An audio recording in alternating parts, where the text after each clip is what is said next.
Hi అండి. అందరికీ నమస్కారం. Welcome to my channel. ఈ వీడియోలో ఉద్యోగులకు మరియు పెన్షనర్లకు బంపర్ ఆఫర్, పెరగనున్న జీతాలు మరియు పెన్షన్లు. దీనికి సంబంధించిన పూర్తి వివరాలు వీడియోలో తెలుసుకుందాము. వీడియో అయితే ఎక్కడే గాని స్కిప్ చేయకుండా ఎండ్ వరకు చూసేయండి. అప్పుడే ఇన్ఫర్మేషన్ పూర్తిగా అర్థమవుతుంది. అలాగే వీడియో చూస్తున్న ప్రతి ఒక్కరు వీడియోకైతే లైక్ చేయండి ఫ్రెండ్స్. ఈ వీడియోని తోటి ఉద్యోగ, పెన్షనర్ మిత్రులతో అయితే షేర్ చేయండి. కొత్తగా మన ఛానల్ చూస్తున్నవారు ఇంకా ఎవరైనా సబ్స్క్రైబ్ చేసుకున్నట్లయితే వెంటనే మన ఛానల్‌ని సబ్స్క్రైబ్ చేసుకోండి. దీని ద్వారా నేను చేసే లేటెస్ట్ వీడియోస్ అన్నీ మీ వరకు రీచ్ అవుతాయి. ఇక ఆలస్యం చేయకుండా వివరాల్లోకైతే వెళ్ళిపోదాము.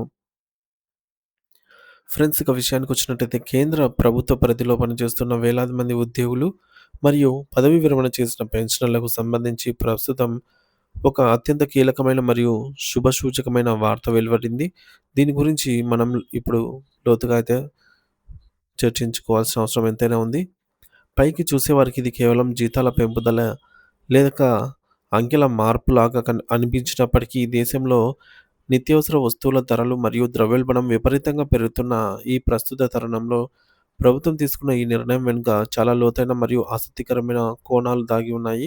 నిజానికి ఇది కేవలం బ్యాంకు ఖాతాల్లో జమ అయ్యే అదనపు డబ్బు గురించి మాత్రమే కాదు. ఈ నిర్ణయం ద్వారా కేంద్ర ప్రభుత్వం తన ప్రాధాన్యతలు ఏమిటి, తన ఆర్థిక వ్యూహాలు ఎలా ఉన్నాయి మరియు దేశ ఆర్థిక వ్యవస్థలో కొన్ని కీలకమైన సంస్థలకు ఎంతటి ప్రాముఖ్యత ఇస్తుంది అనే విషయాలను చాలా స్పష్టంగా అయితే సూచిస్తుంది. మనకు అందిన తాజా వివరాలను మరియు గణాంకాలను బట్టి చూస్తే ఈ జీతాల పెంపుదల ప్రక్రియ అనేది ముఖ్యంగా 3 ప్రధాన రంగాలకు సంబంధించి చెందినటువంటి ఉద్యోగులకు ప్రభావితం చేస్తుంది. అవి బీమా రంగం, నాబార్డ్ మరియు దేశ ద్రవ్య విధానాన్ని శాసించే రిజర్వ్ బ్యాంక్ ఆఫ్ ఇండియా. ఈ అంశాన్ని మనం ఇంకాస్త విడమరిచి క్షుణ్ణంగా పరిశీలిస్తే అసలు ఈ పెంపుదల ఏ వర్గానికి ఎంతవరకు లభించింది? ఇది ఏ తేదీ నుంచి అమల్లోకి వస్తుంది? మరియు వివిధ సంస్థల మధ్య పెంపుదల శాతంలో ఎందుకు వ్యత్యాసాలున్నాయి? అనే సందేహాలు కలగడం సహజం. అంతేకాకుండా ఈ నిర్ణయం వల్ల ప్రభుత్వంపై పడే భారీ ఆర్థిక భారం ఎంత? మరియు అది ఆయా సంస్థల భవిష్యత్తు ప్రణాళికను ఎలా ప్రభావితం చేస్తుంది? అనేవి కూడా చాలా ముఖ్యమైన ప్రశ్నలు. అన్నిటికంటే ప్రధానంగా ప్రస్తుత క్లిష్టమైన ఆర్థిక వాతావరణంలో ఈ నిర్ణయం ఎంతవరకు సమర్థనీయమైందో కూడా మనం విశ్లేషించుకోవాలి. మొదటగా ఈ ఆర్థిక ప్రయోజనాన్ని పొందుతున్న లబ్ధిదారుల వివరాలను పరిశీలిస్తే ఇందులో 3 ప్రధాన సంస్థల ఉద్యోగులు మరియు పెన్షనర్లు ఉన్నారు. ఒకటి ప్రభుత్వ రంగంలో జనరల్ ఇన్సూరెన్స్ కంపెనీలు, 2 మన దేశంలోని వ్యవసాయ మరియు గ్రామీణ అభివృద్ధికి వెన్నెముకలా నిలిచే నాబార్డ్ సంస్థ, మరియు 3 మన దేశ రూపాయి విలువను మరియు బ్యాంకింగ్ వ్యవస్థను నియంత్రించే అత్యున్నత సంస్థ రిజర్వ్ బ్యాంక్ ఆఫ్ ఇండియా. ఈ 3 ప్రతిష్టాత్మక సంస్థల ఉద్యోగుల వేతన సవరణ ప్రతిపాదనలకు కేంద్ర మంత్రివర్గం తాజాగా ఆమోదం తెలిపింది. సంఖ్యాపరంగా చూస్తే ఇది చాలా పెద్ద సమూహం.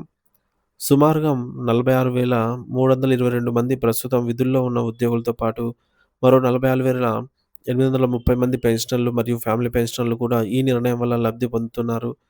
అంటే మొత్తం మీద దాదాపు 93,152 కుటుంబాలపై ఈ నిర్ణయం ప్రత్యక్షంగా ఒక సానుకూల ప్రభావాన్ని చూపుతూ వారి ఆర్థిక స్థితిగతులను మెరుగుపరుస్తుంది. ఇక్కడ మనకు ఒక సందేహం రావచ్చు. కేంద్ర ప్రభుత్వంలో లక్షలాది మంది ఉద్యోగులు ఉండగా కేవలం ఈ 3 రంగాలకే ఎందుకు ఇప్పుడు ప్రాధాన్యత ఇచ్చారు? దీనికి సమాధానం ఆయా సంస్థల పనితీరు మరియు నిర్మాణంలో ఉంది. కేంద్ర ప్రభుత్వంలోని ఇతర సాధారణ శాఖలకు వేతన సవరణలు సాధారణంగా పే కమిషన్ల ద్వారా అందరికీ ఒకేలాగా అయితే ఒకేసారి జరుగుతాయి. కానీ ఆర్‌బీఐ, నాబార్డ్ మరియు ప్రభుత్వ బీమా కంపెనీలు కొంతవరకు స్వయం ప్రతిపత్తి కలిగినటువంటి సంస్థలు కావటం వల్ల వాటికి వేతన బృందాలు వేరు వేరు సమయాల్లో ఆయా సంస్థల మేనేజ్మెంట్ మరియు ఉద్యోగ సంఘాల చర్చల ప్రాతిపదికన జరుగుతాయి. కాబట్టి ఇప్పుడు ఆమోదం పొందింది కేవలం వీరి ఒప్పందాలు మాత్రమే కాబట్టి ఇతర శాఖల ఉద్యోగులు అసంతృప్తి చెందాల్సిన అవసరం లేదు. వారి వంతు వచ్చినప్పుడు వారి ప్రక్రియల ప్రకారంగా వేతన సవరణలు జరుగుతాయి.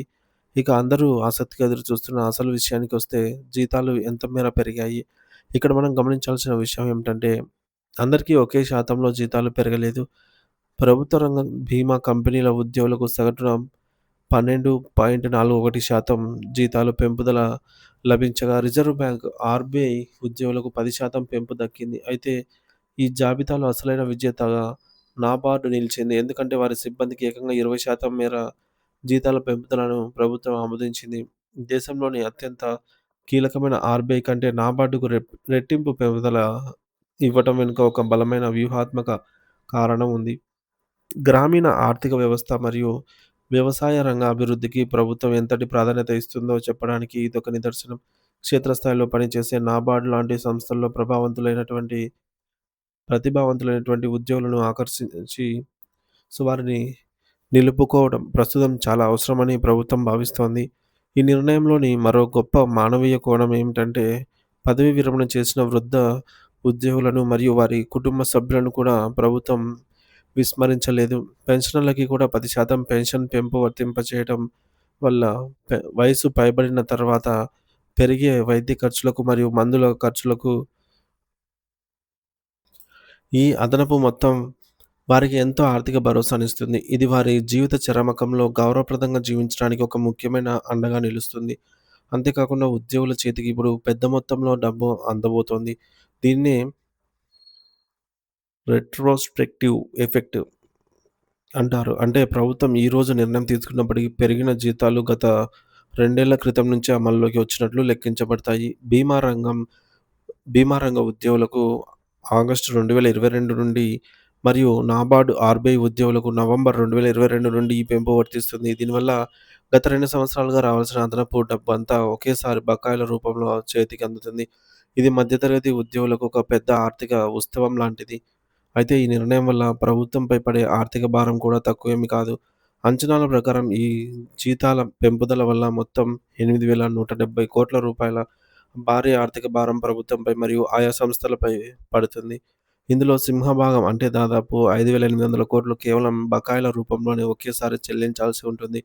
ఇది వన్ టైమ్ పేమెంట్ అయినప్పటికీ భవిష్యత్తులో ప్రతి ఏటా అదనంగా 1.71,00,00,000 జీతాల భారం ఈ సంస్థలపై బ్యాలెన్స్ షీట్లపై పడుతుంది. దీనివల్ల భవిష్యత్తులో బీమా కంపెనీలు తమ ప్రీమియం ధరలను పెంచే అవకాశం కూడా లేకపోలేదు. ఎందుకంటే పెరిగిన ఖర్చులను సర్దుబాటు చేసుకోవాల్సి ఉంటుంది.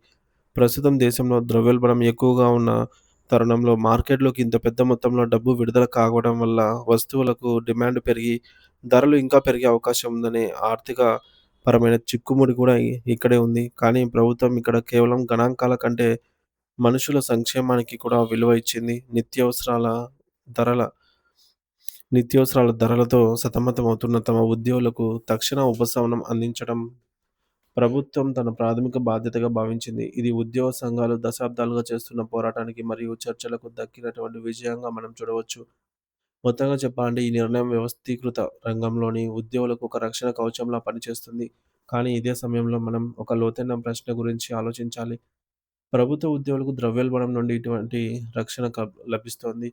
మరి దేశంలో అత్యధికంగా ఉన్న ప్రైవేట్ రంగ ఉద్యోగుల లేదా అసంఘటిత రంగ కార్మికుల పరిస్థితి ఏమిటి?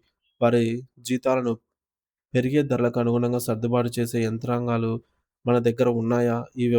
ఈ వ్యత్యాసం మన సమాజంలోని ఆర్థిక నిర్మాణంలోని అసమానతలను సూచిస్తోంది. దీనిపై భవిష్యత్తులో గంభీరమైన చర్చ జరగాలి.